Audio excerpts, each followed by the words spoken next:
하나님의 귀한 은혜가 여기 모인 우리 모두에게 함께 하기를 간절히 소망합니다. 우리는 삶을 살아가며 세상 속에서 살아갑니다. 혼자 살아가는 것이 아니라 함께 살아가는 삶을 살아가고 있죠. 그래서 우리는 사람들과의 관계를 형성하고 그 관계되는 관계 속에서 관계의 퇴보와 진보를 경험하며 살아갑니다. 그렇게 관계를 형성하고 그 관계 속에서 살아가는 우리는 상대방에 대한 기대감을 갖게 되죠. 그 사람이 나에게 준 기대감일 수도 있을 것이고, 그 사람을 보며 그 사람과 함께하는 그 관계 속에서 내가 갖고 있는 기대감이 있을지도 모릅니다. 또는 어떤 공동체를 향해서 그 공동체를 향한 기대감이 있을 것이고, 그 기대감이 우리가 살아가는 데 있어서 매우 중요한 요소라는 사실을 우리는 삶을 통해 경험하고 깨닫게 됩니다. 우리가 누군가에게 기대감이 없으면, 그 기대감을 갖지 않으면 사실은 그 관계가 더 깊어지기가 매우 어렵죠.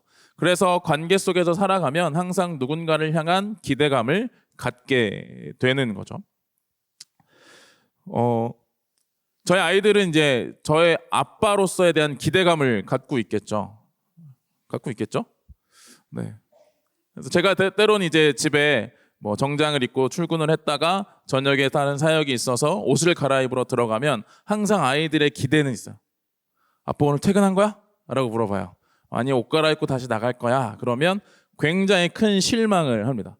그래서 제가 아버지로서, 아빠로서 자신들과 좀 더 함께 있고자 하는, 함께 있고 싶어 하는 아이들의 기대감이 저에게 있는 거죠. 그래서 때로는 그 시간을 내서 아이들과 함께 하려고 노력하기도 합니다. 여러분은 오늘 교회에 오시면서 어떤 기대감을 갖고 오셨나요? 예배에 대해서 어떤 기대감을 품고 오셨나요? 약 1년 전에 담임 목사님께서 이제 저를 소개하시면서 설교 짧게 하는 목사라고 이제 소개하셨던 기억이 나실지 모르겠네요. 그래서 오늘도 설교는 그리 길지 않을 거다라고 하는 기대감을 혹시 갖고 오셨나요? 네, 그 기대감을 충족시킬 수 있도록 노력해 보겠습니다. 우리가 무엇을 기대하느냐, 그리고 그 기대감 속에서 우리가 어떻게 나아가느냐, 그리고 그 기대감 속에서 우리가 어떻게 서 있느냐에 따라 우리가 지금 드리고 있는 이 예배, 우리의 공동체, 우리의 삶의 모습이 매우 다르게 나타날 수 있다는 겁니다. 하나님은 오늘 이스라엘 백성들과 자신과의 관계, 하나님과 이스라엘 백성들의 관계 속에서 나타난 그 이스라엘 백성들이 하나님을 향한 기대감이 어떤 모습이었는지를 드러내고 가르쳐 주시며 그들이 깨닫기를 원하셨습니다.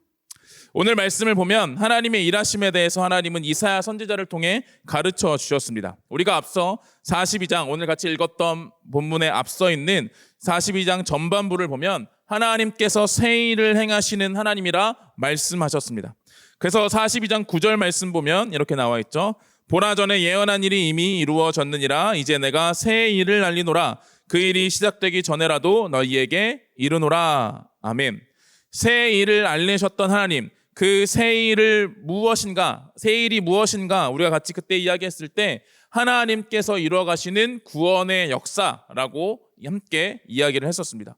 하나님의 구원의 역사는 계속해서 이루어지는 새 일이며, 우리가 이미 구원받았다고 하더라도 그 구원받은 백성으로서 구원을 누리고 이루어가는 그 구원의 역사가 끊임없이 우리의 삶에 이루어진다라는 사실을 우리가 함께 이야기했었습니다. 그 새 일을 알리셨던 하나님이 이제 새 일을 이루기 위하여 임하시는 장면이 오늘 같이 읽었던 본문의 가장 첫 말씀이었던 14절에 있습니다. 우리 같이 한번 읽어보겠습니다. 14절 다시 한번 읽어보겠습니다. 시작. 내가 해산하는 여인같이 부르짖으리니 숨이 차서 심히 헐떡일 것이라. 아멘.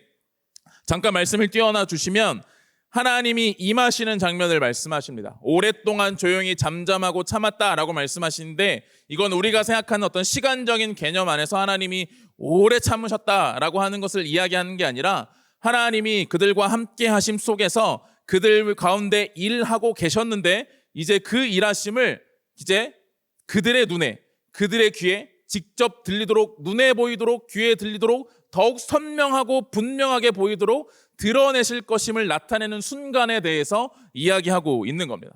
그래서 보면 내가 해산하는 여인같이 부르짖으리니 숨이 차서 심히 헐떡일 것이다 라고 말합니다. 하나님이 임하시는 모습이 어떠냐면 해산하는 여인같이 어떻게 해요? 부르짖는다는 거예요. 여기선 이제 경험을 가진 분들이 없잖아요. 그렇죠? 부르짖어 보셨죠? 사모님. 네. 제 와이프가 목소리가 그렇게 큰지 전 처음 알았어요. 둘째를 낳을 때는 제가 이제 첫째와 같이 있고 할머니가 첫째랑 같이 있었는데 첫째가 이제 그때 한 어렸으니까 4살 정도밖에 안 된 아이죠. 근데 이제 엄마가 소리 지르는 소리를 멀리서 들었는데 그 소리가 들리는 거예요. 그 막 무서우니까 막 우는 거죠. 그 해산하는 여인 같은 부르짖음이라고 하는 것은 무엇이냐면 누구도 다 들을 수밖에 없는 아주 큰 소리의 부르짖음, 고통 속에서 부르짖는 그 해산하는 여인같이의 부르짖음처럼 하나님이 임하시는데 누구나 들리도록, 누구나 들을 수 있도록 부르짖는 소리를 이야기하는 겁니다. 그리고 숨이 차서 심히 헐떡이신대요. 하나님이 숨이 차실 일이 있나요? 없죠. 그런데 하나님이 지금 숨이 차서 헐떡인다 말씀하시면서 그들에게 얼마나 급하고 강하고 분명하게 임하실 것인지를 보여주고 계시는 겁니다. 하나님께서는 그렇게 지금 이스라엘 백성들에게, 그들의 백성, 하나님의 백성들에게 임하신다는 새 일을 행하시기 위하여 오시는 모습을 보여주고 있는 겁니다. 하나님께서 함께 하시고 그 구원의 역사를 계속해서 이루어 가셨지만 이제 그들의 눈에 분명하게 보이도록 그들의 귀에 누구도 들을 수밖에 없는 그 소리의 큰 부르짖음으로 부르시며 임하실 것이라는 사실을 분명하게 이야기하고 있는 거죠. 그렇게 하나님이 역사하시고 드러내심으로 그가 오셔서 행하시는 일이 무엇인가를 15절에 이야기합니다. 내가 산들과 언덕을 황폐하게 하며 그 모든 초목들을 마르게 하며 강들이 섬이 되게 하며 못들을 마르게 할 것이며. 아멘. 하나님이 지금 그렇게 누구나 들을 수 있는 소리를 내시며 오시고 임하시는데 하시는 일이 무엇이냐면 황폐하게 하고 마르게 하며 섬이 되게 하고 또한 마르게 할 것이다 라고 하는 것을 이야기하고 있는 겁니다. 하나님이 임하시는 자리에 우리가 구원의 역사를 기대했을 텐데 하나님은 지금 황폐하게 되는 모습을 보여주고 있는 것이죠.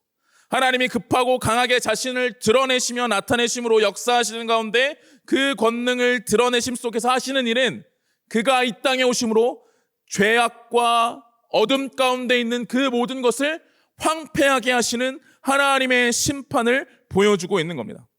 17절 말씀은 그래서 이렇게 말합니다. 조각한 우상을 의지하며 부어 만든 우상을 향하여 너희는 우리의 신이라 하는 자들은 물리침을 받아 크게 수치를 당하리라. 아멘. 하나님께서 이 땅에 오셔서 이 땅에 오심으로 죄악 가운데 우상을 섬기고 하나님을 외면하고 하나님으로부터 벗어난 그 죄악된 세상에 행하셔서 오시는 일은 무엇이냐면 그것을 황폐하게 하시는 일이다 라고 이야기하고 계신다는 겁니다.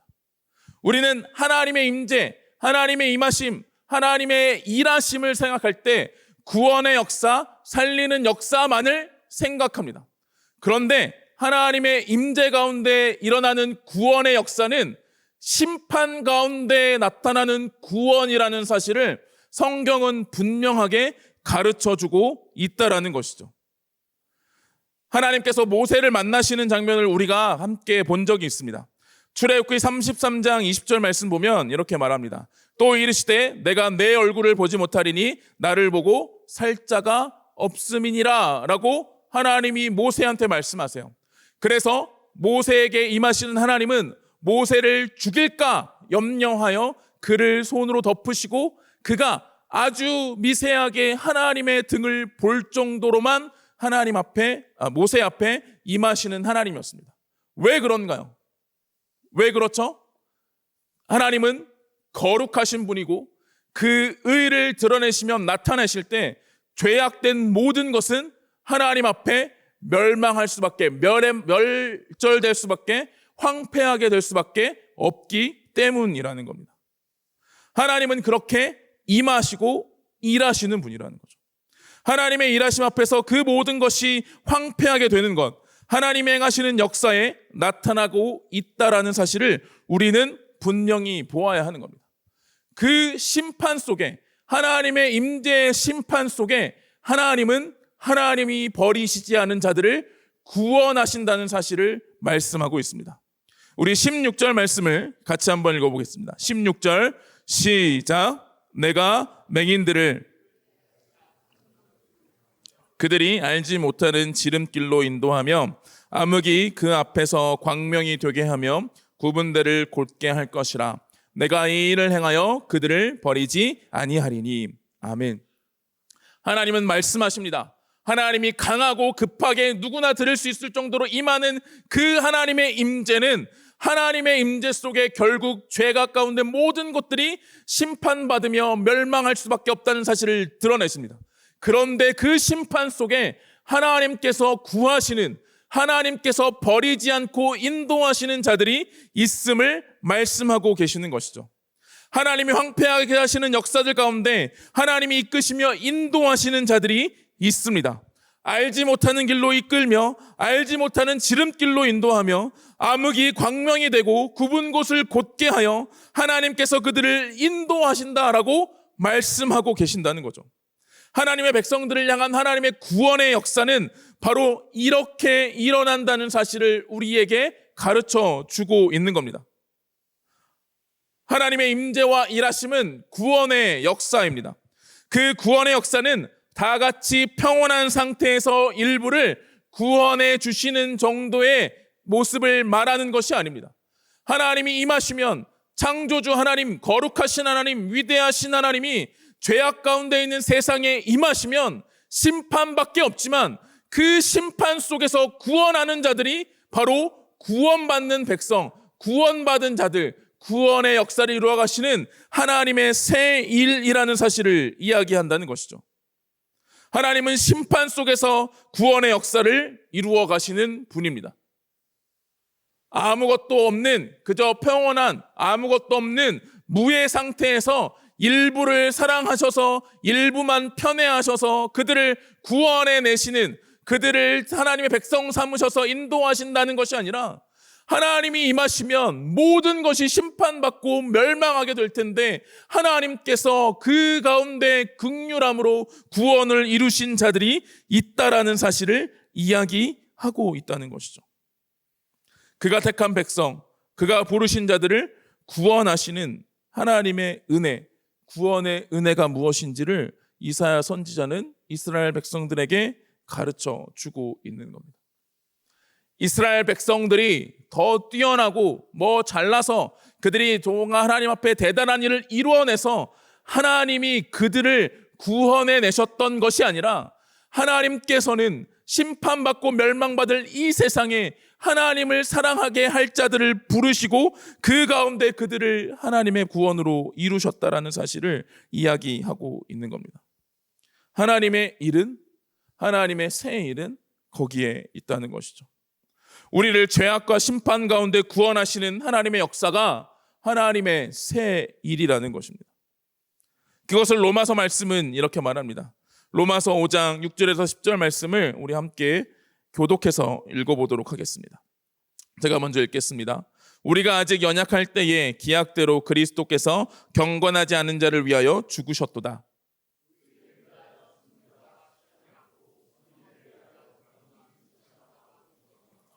우리가 아직 죄인 되었을 때에 그리스도께서 우리를 위하여 죽으심으로 하나님께서 우리에 대한 자기의 사랑을 확증하셨느니라.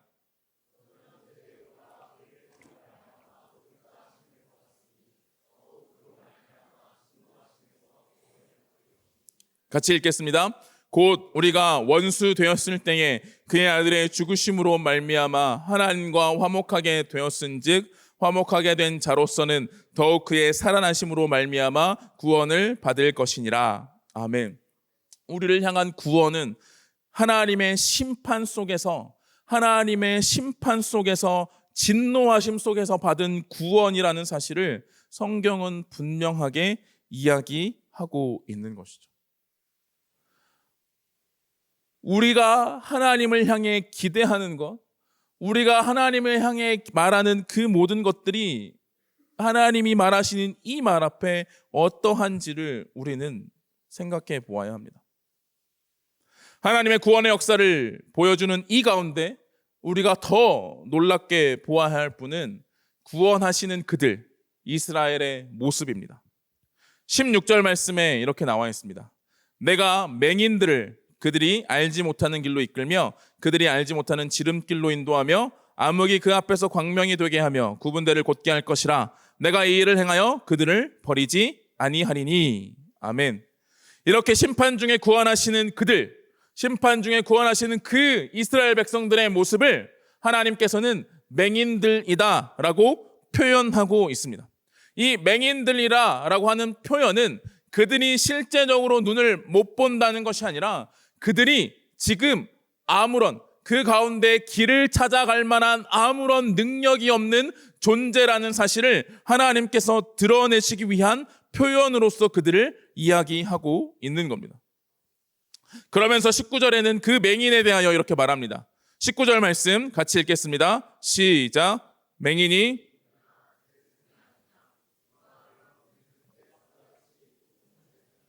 누가 내게 충성된 자 같이 맹인이겠느냐? 누가 여호와의 종같이 맹인이겠느냐? 아멘. 이 말을 보면 내 종이 맹인과 같다. 내가 보낸 사자가 맹인과 같을 것이다. 뭐 이렇게 보입니다. 그런데 그런 의미가 아니라 하나님께서 종으로 삼으셨고 하나님의 사자로 세워졌으며 하나님께 충성된 자, 그렇게 살아가야 하는 자들이 지금 현재의 상태와 모습이 맹인이다 라고 하나님이 말씀하고 계시는 거죠. 그들은 하나님의 종이었습니다. 하나님께서 보내시는 사자였습니다. 하나님의 충성된 자였습니다. 그런데 그들의 상태는 그 모습을, 종으로서의 모습을, 종으로서의 능력을, 사자로서의 능력과 힘을, 그리고 충성된 자로서의 모습을 전혀 갖지 못한 무능력하고 무기력하고 아무것도 할 수 없는 맹인과 같은 존재로 서 있음을 이야기하고 있다는 것이죠. 그러면 왜 그들이 맹인이 된 것일까요? 맹인이라고 하나님은 표현하실까요? 이사야 42장 20절 말씀에 이렇게 말합니다. 내가 많은 것을 볼지라도 유의하지 아니하며 귀가 열려 있을지라도 듣지 아니하는도다. 아멘. 그들이 많은 걸 봤습니다. 그들에게 많은 이야기가 들려졌습니다. 그런데 그들은 그들 스스로 눈을 감았습니다. 그들 스스로 귀를 막았습니다. 21절을 보면 그들을 향해 하나님이 기쁨으로 교훈하셨다 말합니다. 그런데 그들은 깨닫지 못하고 그들의 현 상태의 모습으로 하나님 앞에 서 있다라는 것이죠. 그들은 깨닫지 못했습니다. 그들은 알지 못했습니다. 그들의 하나님이 그들의 삶에서 그들에게 끊임없이 교훈하시며 기쁨으로 그들과 함께 하셨다는 것을 그들은 알지 못했습니다. 그들은 하나님에 대해 그들의 기대감으로 그들이 원하는 하나님을 바라며 그들의 눈을 감았습니다. 그들의 귀를 닫은 겁니다. 이 땅을 살아가며 가나안 땅을 살아가며 가나안 땅에 살아갈 만한 힘과 능력과 모든 것을 줄 만한 존재로서의 하나님을 기대하며 그 하나님을 바랐던 이스라엘은 그들과 함께 하시며 아브라함 때부터 하나님께서 그들을 부르시고 택하시고 인도하셨고 그들과 함께 하셨던 하나님의 모습과 그리고 진정으로 그들을 살게 할 하나님의 존재 자체에 대하여 하나님의 말씀이 들리고 하나님의 역사가 나타났지만 그들은 눈을 가리고 귀를 막았다는 겁니다. 그들은 그들의 기대감과 다른 하나님을 보는 순간, 듣는 순간 그들의 귀와 그들의 눈을 막고 닫았다. 성경은 오늘 이렇게 이야기하고 있는 겁니다. 23절 말씀 보면 이렇게 말합니다. 너희 중에 누가 이 일에 귀를 기울이겠느냐? 누가 뒤에 올 일을 삼가 듣겠느냐? 하나님이 말씀하시지 않고 하나님이 없었던 것이 아닙니다. 하나님이 우리 삶에 일하시지 않고, 하나님이 우리에게 말씀하시지 않고, 하나님이 우리에게 가르쳐 주시지 않은 것이 아닙니다. 이스라엘에게 가르쳐 주셨고, 수없이 많은 선지자를 통해 말씀하셨고, 하나님의 역사와 능력으로 이스라엘 나라와 왕들을 통해 하나님의 일하심을 보여주셨습니다. 그런데 그들이 기대했던 하나님, 그들이 가지고 있던 하나님의 기대감을 가지고 그들 안에 신이라면, 참된 신이라면 우리에게 이렇게 말하고 이렇게 가르쳐 줘야 되고 이런 것들을 보여줘야 된다라고 하는 기대감 때문에 참된 하나님의 말씀과 참된 하나님의 권면과 교훈에 귀를 막고 눈을 막았다 말하고 있는 것이죠. 그래서 이사야 42장 24절 25절 마지막에 보면 이렇게 말합니다. 그들이 심판받아 사방에서 불타오르나 깨닫지 못하고 몸이 타나 마음에 두지 아니하는도다. 그들의 지금 상황이 하나님에 대한 잘못된 기대감과 그로 말미암아 찾아오는 눈을 막고 귀를 막은 그 상황으로 말미암아 결국 그들이 황폐하게 되는 그 길에, 하나님이 임재하셔서 멸망하고 심판받는 그 길에 있음에도 불구하고 그들을 붙잡고 지름길로 광명으로 인도하시고자 하나님을 깨닫지 못하고 마음에 두지 않고 있음을 하나님은 이야기하고 계시는 거죠. 하나님은 이스라엘에게 끊임없이 말씀하셨습니다. 하나님은 이스라엘에게 끊임없이 이야기하셨습니다. 왜요? 하나님이 누구신지 그들이 참으로 알기를 원했기 때문입니다. 단순히 애굽 땅에서 벗어나 이집트의 포로에서 벗어나 광야를 살게 할 수 있는 정도의 하나님이 아니라 그들을 지으시고 그들을 창조하신 그 하나님이 모든 만물의 주관자 되시며 그들을 통해 이 땅 가운데 하나님의 존재를 드러내기를 원하셨음을 하나님이 가르쳐 주시고 이야기하시며 그 존재를 끊임없이 그들에게 들여대셨지만 그들은 그것을 기대한 것이 아닙니다.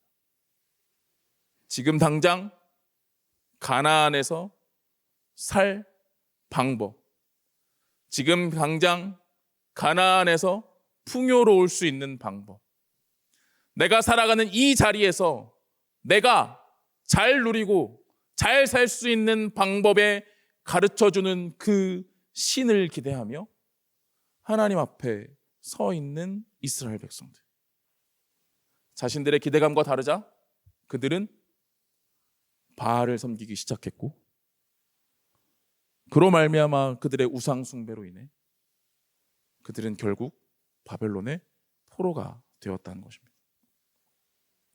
우리는 어떻습니까? 우리는 하나님 앞에 무엇을 기대하고 있습니까? 여러분이 기대하는 하나님은 어떤 분입니까? 여러분이 원하는 하나님의 음성은 무엇입니까?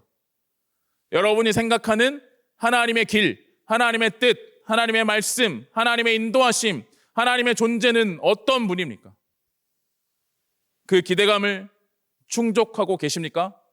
아니면 그 기대감으로 하나님의 존재를 우리는 혹 왜곡하고 있지는 않습니까? 우리 안에 내 안에 있는 나라는 우상이 만들고 기대하고 있는 신의 모습을 찾기에 우리가 갈급해 있다면 우리는 결코 하나님을 볼 수 없습니다. 하나님의 음성을 들을 수 없습니다. 하나님의 뜻하심을 알 수 없습니다.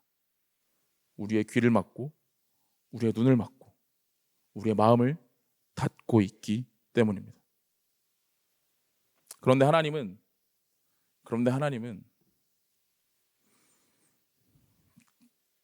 그런 모습에 있는 우리에게도 다시 말씀하십니다.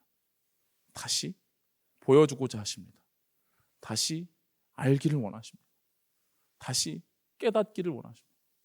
그들을 향해 너희들이 깨닫지 못하고 너희들의 마음에 두지 않고 있구나. 너희들이 유의하지 않고 있구나 라고 말씀하시면서 하나님은 뭐라고 말씀하시냐면 내가 그 맹인들을 지름길로, 하나님의 길로, 어둠에서 광명으로 인도하고 있고 그들을 버리지 않았다라고 말씀하고 계시는 겁니다. 우리가 비록 눈을 감고 귀를 막고 있을지 모르지만 하나님은 여전히 하나님의 마음으로 우리를 붙잡고 인도하시면서 하나님을 알기를, 하나님의 뜻을 알기를, 그 하나님의 일하심을 우리의 눈으로 보기를, 하나님의 말씀으로 임재하시는 그 하나님을 우리가 확신하기를 우리에게 원하고 계신다는 거죠. 우리가 드리는 예배가 바로 그런 예배라는 겁니다. 우리는 무엇을 기대하며 이 자리에 나옵니까? 우리는 무엇을 바라보며 이 자리에 모입니까? 우리는 무엇 때문에 찬양하고 무엇 때문에 말씀을 듣고 무엇 때문에 함께 모임을 갖습니까? 우리의 모임이, 우리의 예배가, 우리의 찬양이, 우리의 말씀이 하나님이 어떤 분이신지를 드러내지 못하는 것이고 하나님이 어떤 분이신지 드러낼 때 우리의 눈과 귀를 막고 있는 거라면 하나님의 임재가 지금 이 가운데 있음에도, 하나님의 말씀이 지금 이 가운데 선포됨에도, 하나님의 사랑이 이 가운데 나타나고 있음에도 우리가 경험하지 못하고 돌아가는 예배와 모임들과 모든 것들이 될 수밖에 없다는 사실을 우리에게 가르쳐주고 있는 거죠.